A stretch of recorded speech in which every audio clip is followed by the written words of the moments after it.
Good afternoon from Area 51 Raceway. So I'm here visiting an old friend, my old friend, number 27, Jimmy Florian, stock car racer.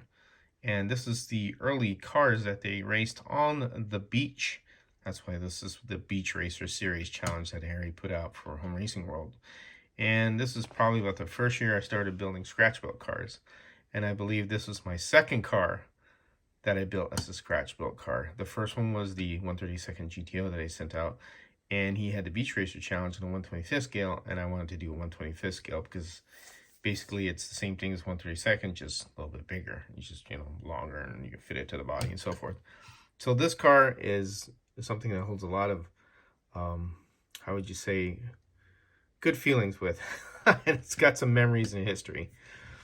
So this is basically a, brass chassis, and this is the Jaws motor at the time.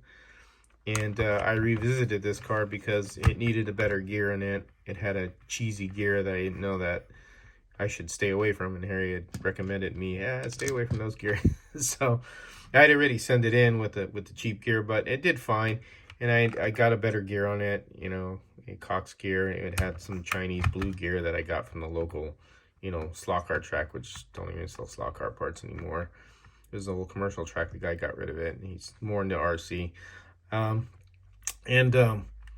This car right here was the first Beach Racer, like I said, and this is a full interior. And again, this car has a history because when Harry had this and he was testing it out, he's got a video up, and I hope he posts it. He was driving it around, and it took a tumble because this is a top-heavy car, and it took a tumble, and it tumbled a couple times, and it went right to the floor. As you can see, there's a little battle damage there. He was so, how would you say, concerned that I would be so upset over this. And I told him, oh, hell no, I'm not worried about it. That's cool. I love the video how it tumbled. Just put it back together and get it on the road. Now it's a hammer. It's a hammer car. And this car is just, it's a fun car. I actually went back and had to open the body holes a little bit on the chassis and on the mounts itself, because this whole interior actually popped out, and I had to re-glue it, and I got it together. And like, again, revisiting an old car, and check the ride height, of course, on the front here to make sure these are just barely touching, which they are.